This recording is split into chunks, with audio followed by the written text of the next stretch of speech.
nation is now the ultimate power in the universe.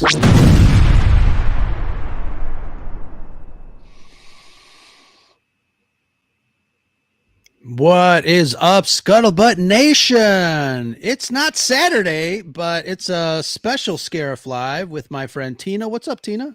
Hey, Woo-hoo. hanging with you. Yeah, I'm going to put myself over here because then I'm looking at you. There you go. How's Looking it at going? me. Yeah. Not bad. This is a fun way to spend a Wednesday evening. And I thought it was Thursday. This week has been I wish it was Thursday. totally discombobulated, I tell you. Oh, wow. Wow, look at all these people. The people just showed up in the chat right away. Oh, yeah. Holy moly. You got Pop My Culture, which is probably Shanti, Ubaldo. Thanks, guys, for joining Dale, us. What's up? Last minute. Yes, last minute. We were gonna record it, but I'm like, you know what? As they say on TV, fuck it, let's go live. Fuck it. So we're gonna love on this movie live. Absolutely. I've been seeing a lot of love for Guardians of the Galaxy Part 3 or Volume 3 on the internet, on the interwebs, as they say. And I guess we should, you reminded me before we went live, we're going to be talking spoilers. We're going to be kind of reviewing it and kind of reacting to some stuff. So if you have not seen it, please, and if you mind spoilers, just go away and then come back when you watch it. But we don't want you to go away because we want you to hang out with us on this lovely evening. And absolutely. I know our brothers over at they just finished their podcast, right? The Escape Pod. Mm-hmm. Yeah, so I didn't want to step on anybody's toes, but again, just last minute, we're going to talk a little bit about Guardians of the Galaxy. So actually, and maybe somebody in the chat can remind us what happened in Guardians of the Galaxy Part 2. I totally forgot. We were talking a little bit about it before. The thing of it is, Ro, is that there's so much that's even happened from 2 to 3. You got to figure Endgame. Did Infinity War come out after 2? Yeah, and Infinity War came out after 2, right? Or was it after or before? I think it was after. Yes. Okay, so you figured 3 is picking up all these storylines, and so there's so much that's happened with the Guardians in between. Yeah, that's what happened. Yeah, right. I didn't buy him as ego. I agree, Shanti. He was too much of a. I didn't like it. I didn't like it as much. So yeah, but I still love the movie. Need not to come in tonight. Ooh. That's the first. Dale. I'll them and say I'm not coming in. Dale, thank you very much for joining. Yeah.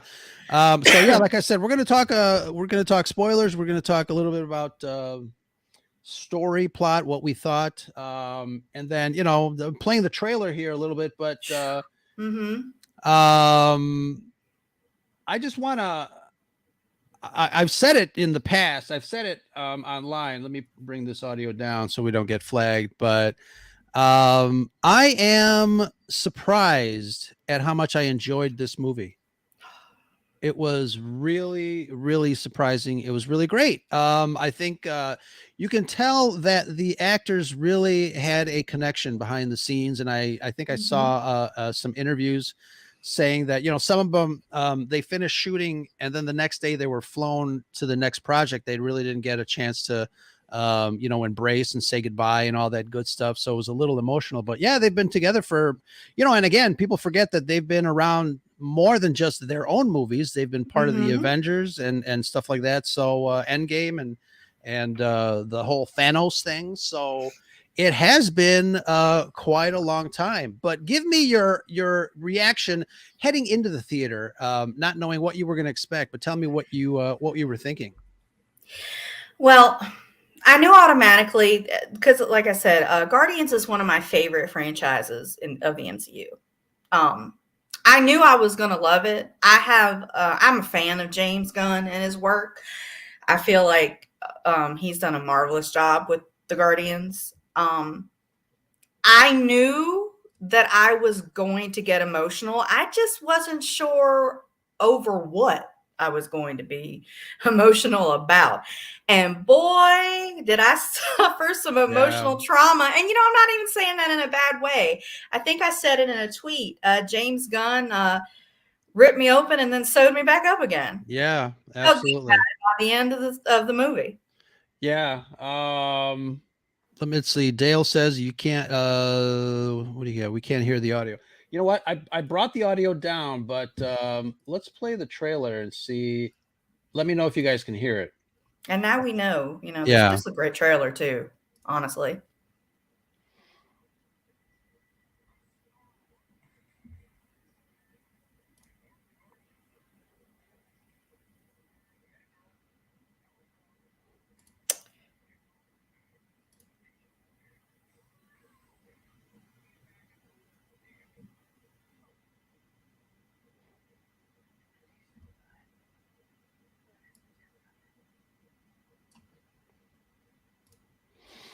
Everybody shined in this movie. Everyone had time to shine.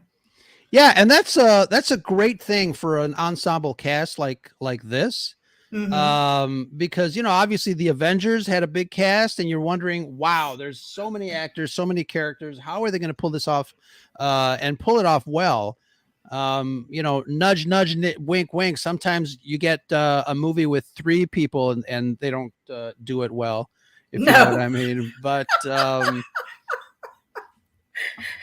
I agree. Crazy. It's crazy. And you could tell that this movie was made with a lot of love. There was love made. This was made with love, and it was love not only for one another, but for the fans. Sure. Of the franchise. Yeah, and I know James Gunn has gotten himself kind of in a little bit of trouble, weaving back and forth, jabbing this way. But I do think he's a very talented storyteller, and the fact that he was able to write and direct all 3 movies, there's something to be said about a trilogy with only one voice and one creative behind the scenes. If you want an example, watch. Yes, exactly. Watch this. This is what happens when you let one person have the reins of it all. Yeah. You get a singular vision, exactly, cohesive, and the pieces that people say are the few people are saying are not cohesive are because he didn't have any control over these characters in Infinity War Endgame. Now they said he was a producer, but I don't see that because he even stated they made choices that he didn't really endorse. But having said that, he took those choices that he didn't make and really used it, I think, in 3 to tell still a very good story. Yeah. So let's talk a little bit about the story, because I was telling you, I was really surprised. I didn't know what to expect in the story. It was a gut punch. Oh my God, yes. From jump. Yeah. Yeah, absolutely. I think it starts out kind of somber, but then Golden Boy comes in and disrupts things, and the action starts from there. But it's after a couple of movies like this, a couple of these superhero movies, you get some events that are I guess they're larger than life, they're galaxy risking events. And I think that although there are some aspects of that in this movie, I think the core story really was they were just trying to save Rocket. Yes. And other things were happening at the same time that they kind of got involved with. But I think it was a very intimate story in a galactic fashion. And I think it hit a home run. It did. And I can tell you, Rocket's always been one of my favorite characters. I love Rocket. I mean, I love that this movie did focus on his backstory, but you can really tell how much he adds to the movies when he's not in a coma.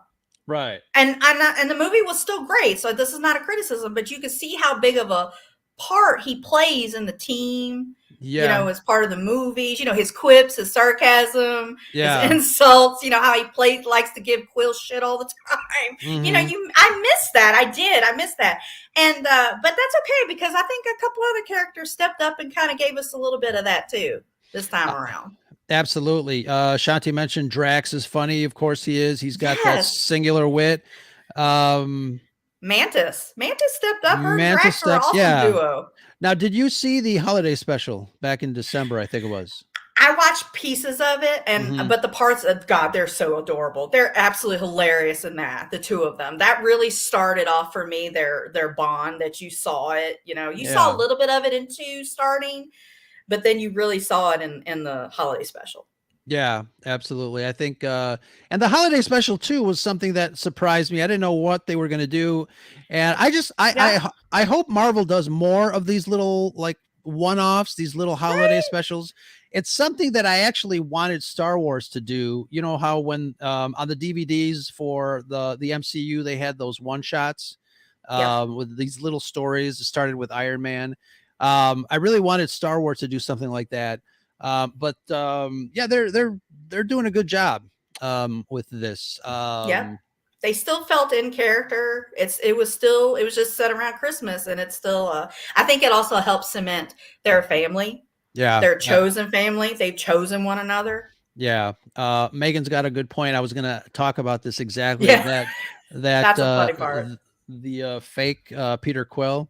There's an Instagram story. I think it's Karen Gillan's Instagram or one of the actors, and they were showing the fake body to her for the first time, and she was like freaking out because it looks so real. Yes. But it's that's pretty cool. Well, did you ever see the interview where Gunn and Chris Pratt are talking about the fake Yes. body? Oh my Yeah. God, that's hilarious. Yeah. And then you see their rapport together, and you Yeah. could obviously tell that they must have had always the most awesome time making these movies Yeah, together. absolutely. So let's talk a little bit about the story. And I think the main part of the story really is Rocket's flashbacks. We get a little Mm. backstory on why Rocket is the way he is, Mhm. and it is heart-wrenching. It is. It's you know, there was this movie was what, rated PG-13? I think. I'm not sure. I I usually think don't. it was, Yeah, I usually don't but pay I attention to the ratings. I think they took that. Well, I think they took that rating right to the edge. I really do, Oh yeah. especially with the emotional maturity. The scenes of how he was basically tortured, what Hmm. was alluded to but not shown. Right. It yeah. Uh that probably started off my crying jag right there. Yeah, it That was lasted. for somebody that loves animals, and I know I do. it's it was I was like biting my nails because I didn't know how far they were going to push the envelope. And I know, Hmm. I know there's still CGI characters, but there's a connection, there's still a connection There to is. these characters in the way they're portrayed and the way they are acted. And you're right. What's his name? Really should somebody on the internet said that that he should get an Oscar for playing Rocket. Are you Bradley Cooper? Bradley Cooper, yeah. Um, He did a marvelous job. Now I think there was someone else that voiced Rocket as he was a little younger, but I'm not quite yeah, sure who that was. yeah, But I think Bradley Cooper did most of it after sure. that. But his initial scene where he well, from the moment he reached in and grabbed him, I was like, okay, this I'm done. I can already tell this is gonna break my heart. I can already tell. And Yeah, then when they put him back in the cage and he's yeah, he's right. shaking from pain, and I'm like, okay. Yeah, I was like, yeah. okay, here we That go. was rough. I mean, that whole sequence was rough to really to watch. And And his then, first words were hurt. oh Hurt.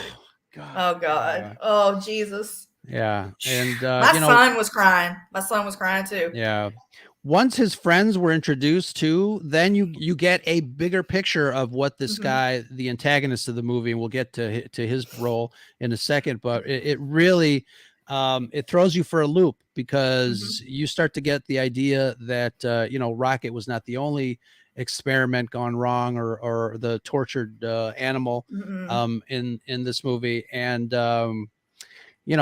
James Gunn is doing this to your heart and ripping it once, twice, three times. It's horrible. Yeah. And honestly, if you look at his friends, you often wonder if what that got done to them was worse than what was done to Rocket. Yeah, because they got limbs missing and all of it was horrific, but I think they wanted to show them a little bit more damaged. Change to let them know just how far High Evolutionary would go. Yeah. High Evolutionary starts out kind of soft, I think. And the actor's performance just starts to ramp up almost in every scene that we see him, from the callousness, the maniacal calmness that, and I think I was talking to, who was I was talking to Nick and Shanti. We did a Batman episode, and we were talking about the Joker, Heath Ledger's Joker, really. And we were talking about, just mentioning the fact that these, some of the bad guys in the films that we love them so much because they are, the more dangerous ones are the ones that are just like calm and collected, and they seem to know exactly what they're doing step by step, rather than just dismiss them as crazy lunatics. They've got a rhyme and a reason to their evilness, and those are the ones that are more scary. And this guy definitely gave me that vibe. Well, I feel like as he kept ramping up, and he psychotic, quite frankly, I feel it was because once he realized that Rocket was smarter than him, it pissed him off. Oh yeah. And it pissed him off. And that's why he wanted to find out what it was in his brain that made him smarter, to not to use him while he's alive, but just take that element of his brain and then just get rid of him, which was just heartbreaking. And then, the fact that when Rocket realized, when he was brought back to the cage, and he realized that they're not going anywhere, and he starts assembling that lock to unlock the doors and stuff like that. There was a piece of music when he was assembling it all. They were doing some cuts, and he was grabbing all the stuff from the cage and making this digital device where he is able to unlock some doors. That was well done. Again, CGI characters, but you can, I was like right there with him. I forget that he's CGI'd. I really do. I forget it. Part of me just forgets it. It takes me right into it. I don't really ever think about Rocket as being a CGI'd raccoon, even though I know he is. Sure. Yeah. He sentient being to me in the movies, just as important as anyone else. But I agree, that scene is a frantic. It's a he's got to get this done. It's got to happen. Yeah. And they're like, what's wrong? And he's like, no, we've got to go. Yeah. And then we know what happens after that. Yeah. Oh my God. We'll talk about it when he realizes that they're not going anywhere, and he starts building that stuff. There's no time. Yeah. There's, he was rushing, but let's talk about what happens after that. Emotional trauma. That's what happens after that. That's what I'm saying. I mean, it takes you to a certain level, and you're like, okay, this is the envelope. And then it brings you up to another level, and you're like, oh my God. And that scene, that sequence just kept on getting worse and worse emotionally for me. It did. Me too. My son and I were, when I say sobbing, I mean sobbing, like audible sobbing in the theater when he releases Lila, from her cage first, and she comes out, and of course she hugs him, and then we know what happens. High Evolutionary shoots her. Yeah. And as soon as she's getting ready to say friend, she only can say half of it, and then she falls. Yeah. And then that primal scream of grief that Rocket lets out, like he's letting out years, not just of grief, but his own pain, his own frustration, his own anger. And if was that Bradley Cooper that did that, because I have never, that has to be the most gut-wrenching scream of grief from a voice actor that I think I've ever seen or heard on screen for a CGI character.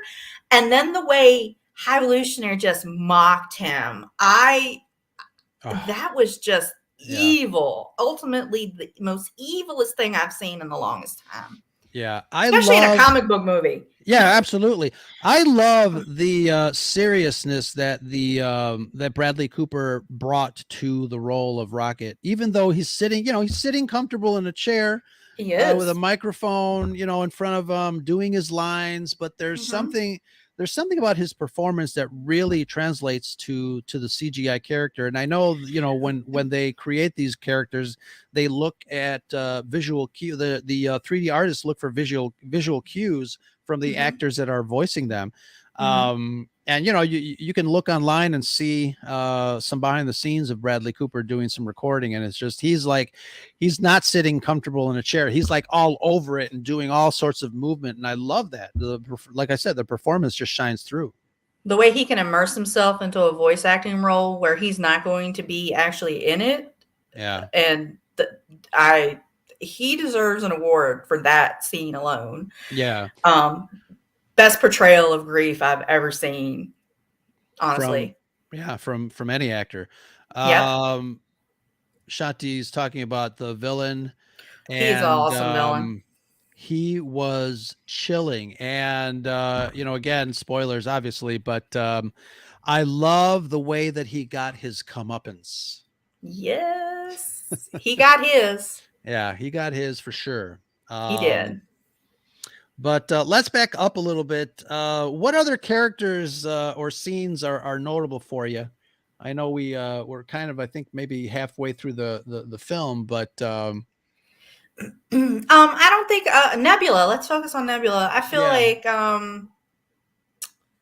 she's had a bit of a contentious relationship with the group. She is accepted. She is part of them.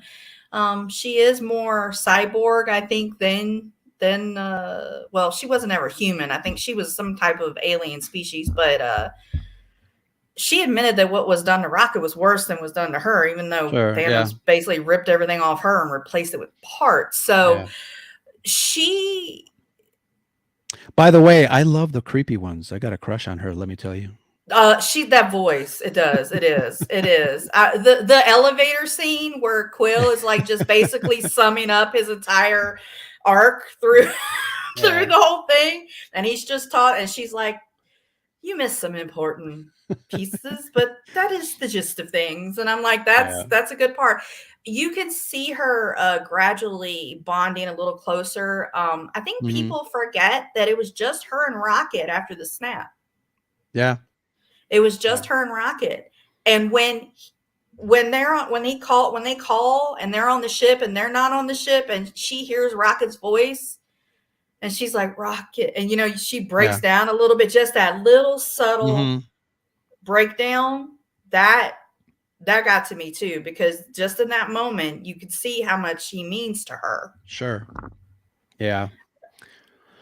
Oh man. Yeah. I mean, these characters are great. From the get-go, when they first announced that they were going to be doing a Guardians of the Galaxy, I was aware of the characters. They were kind of like background characters from the comic book. I remember the books, and I'm thinking, how the hell are they going to do there's a talking raccoon in this group. How are they going to do that? And lo and behold, so many years later, it's like, wow. We don't know what we'd have done if they'd never done it. Yeah, because just absolutely wonderful. The music choices. Oh yeah, absolutely. The way music plays such an important part in these movies, how it's such an integral part. Yeah. I don't know if you listened to that. I had that one podcast. My wife hates sci-fi. I made her watch the first one, but she's a big music freak. She loves all the music, and she's like, but it's funny because she's like, why are they playing this song? Why are they playing this music? I had to explain it to her like she was 5 years old. So yeah, it just plays into it. The music is carefully picked. James Gunn even said he carefully picks it to enhance what's going on. And he explained when he goes through, he has to obtain the rights and, to see, what he can do. And it's almost like if you think about how much in Star Wars, how much story John Williams music helps tell. Yeah. I believe in a sense that in Guardians of the Galaxy, the music does the same thing. Absolutely. Yeah. Quill and Gamora. Yeah. Gamora as she did a really great job kind of switching to almost a different style of her character. And I think it gave her some great range to interact or to re-interact with Quill, and it wasn't kind of it wasn't the usual trope of, oh, I used to love you, well, I'll love you again. It just, it took some time. And even at the end, you weren't really sure, but you can see the progression of how she witnessed Quill in this relationship with this found family. And she was really starting to kind of open herself up, which is really great. Yeah. I'm glad they didn't take the easy way out and have them, I'm glad they didn't take the easy way out and have them fall in love again, because when Gamora died, that wasn't James Gunn's decision. So for him to take what he had to work with, and instead of wrapping it up in that nice little cookie cutter package that he could have done, he used it to teach us about grief, loss, and acceptance. Because let's think about it. If you have a person you love, a spouse or a boyfriend or a girlfriend, and they die, that's in and of itself devastating. But then they come back, a different version of themselves, who feel nothing for you. They have no history with you. They don't even know who you are. Right. That is a whole other level of grief for me. That would be, it's like double. Yes, it's worse in my opinion. I think it's actually worse because in a sense it's hard to move on because that person is still out there. Right. And so Quill spends the movie trying to tell Gamora who she should be instead of realizing who she is. But then by the end of it, when she said, I bet we were fun. And he said, you wouldn't even believe it. That's him accepting that Gamora that is there now is not his Gamora. Right. And she has her own family with the Ravengers. Right. Now that doesn't mean she may not feel some kinship now with the Guardians, but those incidents that time together, those things that bonded them together never happened for her. So she's not going to have that bond that she had with them. Right. I'm going to put this full screen for Shanti. Oh God. That right there, that got me started. Oh. It's funny. My wife feeds raccoons. I've seen your videos at a shelter, and then and she tells me that when she gets there, there's a huge cage full of baby raccoons just like this, and they start to fall out when she opens the cage because they know they're getting fed. And when I saw that, I'm like, oh, that's what it feels like. That's too funny. Oh. They're so adorable. I'm sorry. I love raccoons. They're so adorable. Raccoons are awesome. But yeah, I mean, I think that I'm glad he didn't take the easy way out. I'm happy with what he did with it. Yeah, and I'm actually I'm pleasantly surprised that she went back to the Ravagers because it, like, you're right. It would have been easy to be like, oh, let's all form a team and continue where we left off. Like, I died. It didn't matter. You know. Yeah. Now he made it matter. Yeah, he did. How I know he didn't have a lot of screen time, but how cool is it to see Sylvester Stallone? Oh God, I love always seeing him on screen. I mean, he's just living his best life. Yeah, absolutely. He's living his best life on screen. And when he welcomed her home, he said, "Welcome home." Right. Well, yes, that's her home. And they hugged her and kind of mimicking how the Guardians love one another. Well, that's her found family now. And that's okay. It's okay that it's like that. Yeah. I like so this shot always reminds me of Teletubbies because they're all the same color. It does. It does. But I love this scene. And when they're doing the buttons, Yeah. red is for yellow, green is for Yeah. after he just got done pouring his heart out to her, and Yeah. Nebula's like, we were hoping it was gonna stop. And that's how they take you from, oh my God, this to, oh my God, that's hilarious. Yeah. The scene where they go to this living planet asteroid thingy. Yeah. Yeah, it looked like something. Yeah, but I mean the humor in there, and you guys know that I'm not a big fan of humor, but I think it really fits in these movies particularly. It does. And they're all great. I mean, the timing of the humor is great. There's like maybe one or two times where I'm like, okay, enough, get on to the, stop with the joke. I've heard it like already. So, but it's really well placed. I think the characters are used pretty well, and the humor is distributed, amongst them, and it enriches the story. I think it's pretty cool. Well, Drax and Mantis play off of one another always. Okay. Yeah. And then you have and I Groot. love that because I do too. They're so different. They are so different. Absolutely. Yeah. Is a robot because I don't like humor. It cracks me up. Oh, Joshy. I just love humor. Like I just giggle myself, I do. I love it. They play off one another. They do. Peter didn't really have anybody because but this is okay because Peter is still growing. Peter's still growing up. He's still finding out who he is. He still has progression to make, which he does. I still don't think he's done with his progression. He's gone very far, but he's not done yet. Because him and Rocket always had that thing back and forth where they would go back and forth. And then you had Groot who would kind of be in there with Rocket, but Groot was still pretty good in this one. Nebula and Groot, man. Can we talk about Groot? Oh man. I think everybody in the theater towards the end when Groot did what he did, we got everybody in the theater. Yeah, everybody in the theater was like, oh, because he actually should I spoil this one? Go ahead. Should I? Groot says a line that's different than I am Groot, and it was a nice touch after 3 movies, plus the the Avengers stuff, but it was a really nice touch at that moment because it meant more. And yes, he said, well timed. Yeah, he said, I love you guys. Yep. Yeah, my theater went crazy.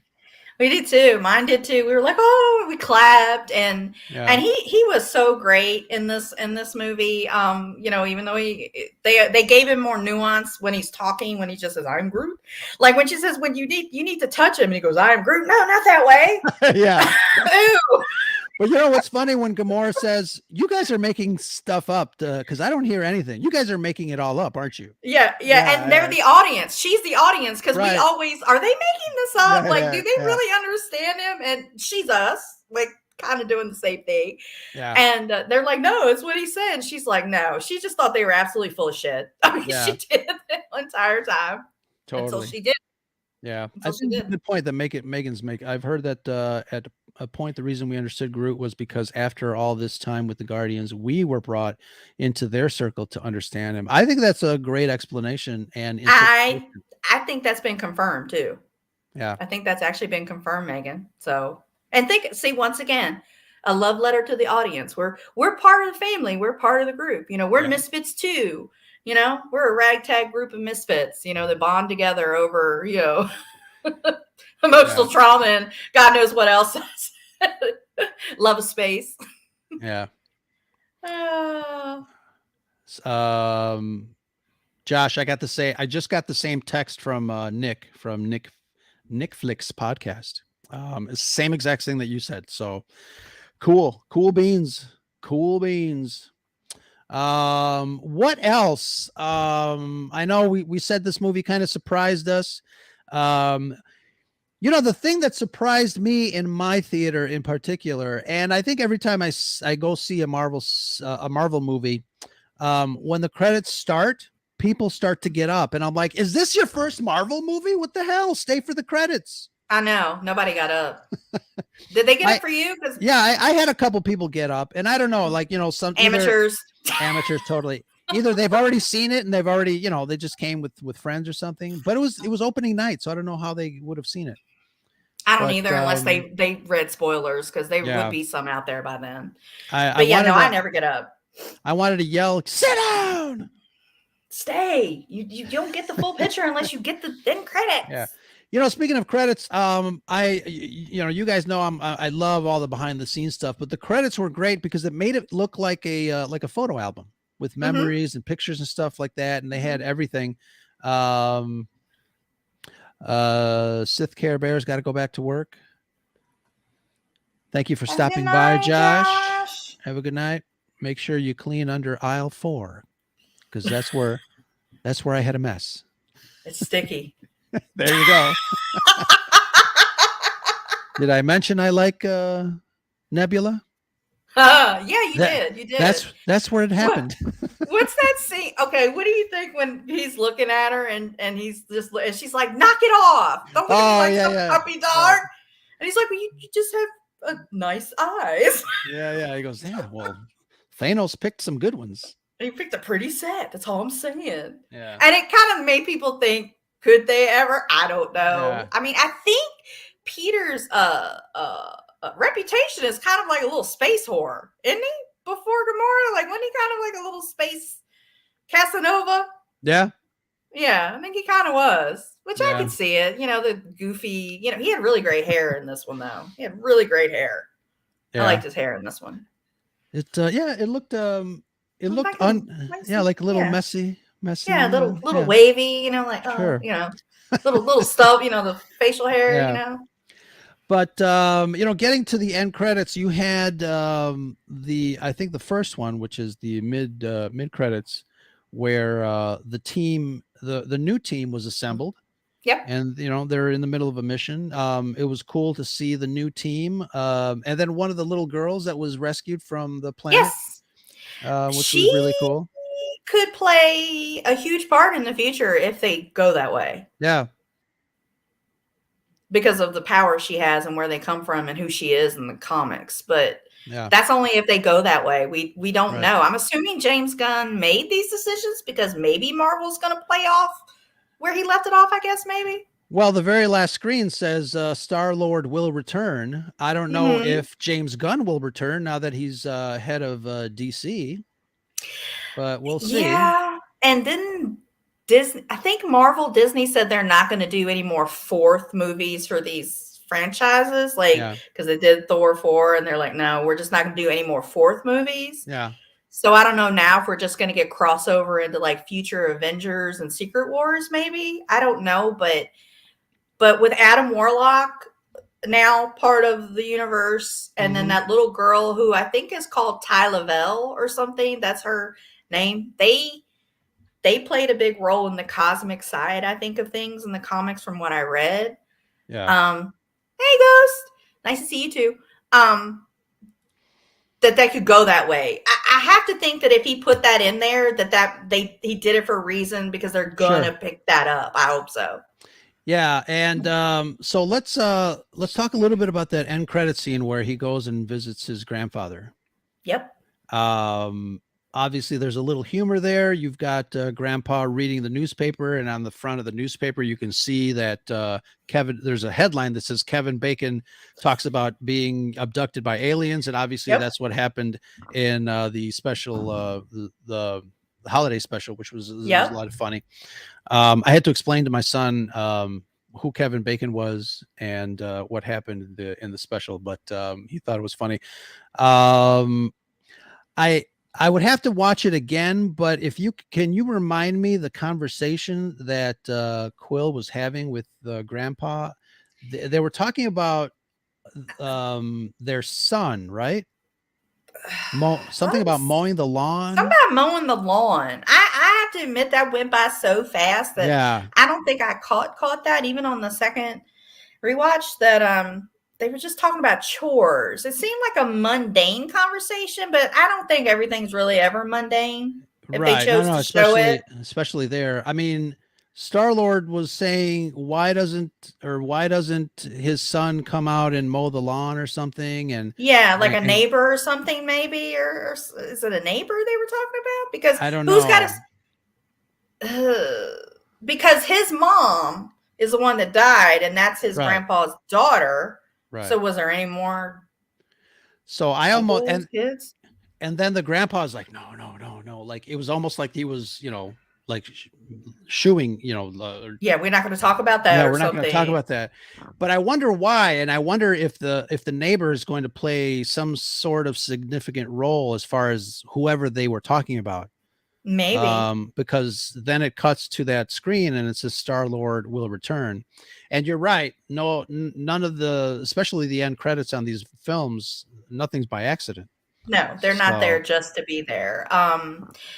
And the fact that they said the legendary Star-Lord, yeah. that's a specific reference to the comic book line of the legendary Star-Lord. Mhm. It's not just some quip he calls himself, it's actually a thing. Yeah.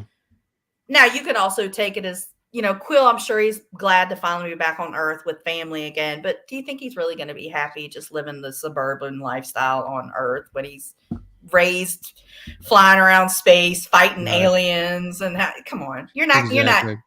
he's going to play a part in something. I just don't know what that something is. And I think that you really got the sense that this chapter of that team of the Guardians is now closed. It is closed for now. Yeah. Yeah. That team up, that group. And then you saw the new group, which I think we will see them. Sure. Maybe not in a standalone, but in a crossover movies in the future. Right. And then we're going to see Star-Lord, Quill again somewhere. Yeah. Now, cool. whether it's Gunn again, I don't know, because can he come back and do that when he's working for DC? Yeah, I think he could. I mean, that when he was fired and came back to finish this, I think this movie was supposed to come out in like 2019. It was supposed to be out a while ago before other movies. So so that changed a lot of what I think Gunn had planned, obviously, with his story. Yeah. But I can't, I was going to say, I can't imagine another director taking the helm of a Guardians movie, but I kind of can't can. either. Like the TDY Kiki Wiki Wacky. Taika Waititi. Yeah, I can kind of picture him doing it. I can kind of picture him, but he doesn't. Okay, here's where I'm going to say no, but yes, but no. He can't give it the emotional weight that James Gunn can. Sure, if it's just a movie of quips and jokes and blah, blah, blah, he can do that. Yeah. Now, granted, there was some heavy weight in Ragnarok. He did some good stuff there, but he can't do that balance like Gunn can, that we've come to love. That we love so much. But I think he could probably, do something with them if they're involved in another crossover project. Because obviously we saw them in Infinity Wars. We saw them in Endgame. We thought they were fine enough. We probably didn't really notice that Gunn wasn't really involved with them. Right. So they were okay. I don't know about a standalone. I don't know. I'm probably being a little bit pissy about that, but that's fine. I'm attached to him. What do you say? Here's an interesting thought. Do you think James Gunn could be used as a bridge for a DC Marvel crossover?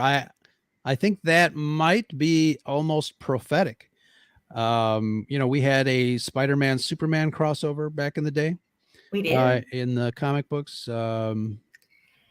He made a comment that some of his Guardians cast is going to be in some of his DC movies. Yeah. So that might be interesting. As long as you keep him away. Yeah. I was gonna say, as long as you keep him away from Star Wars. I don't like any Marvel Star Wars crossover. No, that doesn't fit. No, it doesn't fit. It's a totally different sandbox. It doesn't fit at all. Although But there are people that really that compare the Guardians trilogy with Star Wars, in the way that it was fun. The characters are great. It's got oh, a lot of elements. You know, mhm. they cross pollinate, as you say. But yeah, The OT, yeah, I can see that cohesiveness, that love of family found and things like hmm that. Definitely, I can get that same vibe yeah, with Guardians. So yeah, I can agree to that. I just think, but tonally and just other things, they're just yeah. really, really different. But I mean, overall, I think I really enjoyed Volume 3. And like I said, I enjoyed it more than I thought I would. I didn't know what I was getting into, and I was really pleasantly surprised. Me too. Um, I'm gonna go watch it again, not now, but I watch it a third time. I'm gonna watch it maybe a third this time. year. I think I told Shanti and the group that I don't think I've felt these big emotions for a Marvel movie since like Infinity War and Endgame. Oh wow. Now I have enjoyed some movies in between. Obviously, No Way Home really got me. I really hmm love No Way Home. That got me. That hit me too. I did enjoy Shang Chi. You know, I enjoyed that. That did have some very good emotional weight. But Sure. those big emotions that I felt with Infinity War Endgame, I felt again with Guardians 3. It was Yeah. nice to feel that again. Um, I think it shed some light that, yeah, Marvel still can kick ass. It still can do good stuff, you know? Absolutely. Yeah. Yeah. And again, I've talked about it on the show before. I'm not a big believer of Star Wars fatigue or superhero fatigue. I like superheroes. I like Star Me Wars. too. Yep. We Give me just more. also like good stories. That's it. We Yeah, like good stories. And a right. good story is a good story no matter what medium it's told in. Yeah, whether it's once a year or once every 3 years, give it Yep. to us. Yep. But make it good. Yeah, Make it good. Make it good, writers. That's all we ask. Make it good. absolutely. Yeah. Any final thoughts on Guardians of the Galaxy 3? Final reactions. Best Um, final song. yeah, it really is. The dog days are Yeah. over. There you go. I'm gonna have to watch two again just to kind of remind myself what the hell happened before this. But yeah, Yeah, I'm but gonna go do a rewatch of the first two just so I mhm, can enjoy it again. absolutely cool. So I want to thank, we want to thank everybody that joined us in the chat real fast. This was kind of an impromptu. Again, I was going to do some post production on this and just edit it and then drop it randomly, but you guys made it fun. Thank you so much for joining us here on the Scarif Scuttlebutt podcast, Scarif Live, a special Wednesday edition. Tina, let the folks know where people can say hello there. Hello there. Well, you can find me on Twitter at the Meme Queen 27, and that's basically it because I just don't fuck with all the social media. There you go. You can find me on Twitter, but don't follow me if you're too much of an asshole because I really don't want to deal with you. There you go. But you know what? Mute works. Mute works. I like Mute fun works. assholes, Yeah. fun sarcastic assholes. Y'all my There you people. go.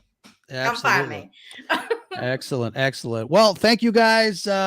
We are dropping a audio only version of the Scarif podcast tomorrow. I had guests Blake and Mike from Dork Wars podcast and Wookie Radio. We were talking about Star Wars music, and I gave them one question: which one piece of Star Wars music do you think encompasses the entire saga? And that was a very difficult question, but we have our opinions, we had our takes, and can't wait to have you guys hear that and see if you agree with us or not. But absolutely, Saturday we have a guest on the Scarif Live. We are going to be talking about some 5 of our most favorite and or iconic movie costumes. We're going to be breaking down symbolism and symbology and some of the wonderful costumes that have come across our fandom through sci-fi, fantasy, adventure. So please join us Saturday night for Scarif Live at 7 p.m. Central and 8 p.m. Eastern. And the rest of the timeline, you're just gonna have to ask Google because Math is hard. No, Ro doesn't do all this time conversion, I don't guys. do no. Google it. Google it. Google it or ask your phone there. I don't care. Yeah, absolutely. All right, guys, stay frosty, stay cool, and don't forget to share, like before you take off. Like, hit that thumbs up, and hit the alert. If you're not a subscriber to the Scarif podcast, please subscribe and follow my friend Tina here for all the wonderful memes. Talk to you guys later. May the force be with you. And that's the scuttlebutt. Hey-o.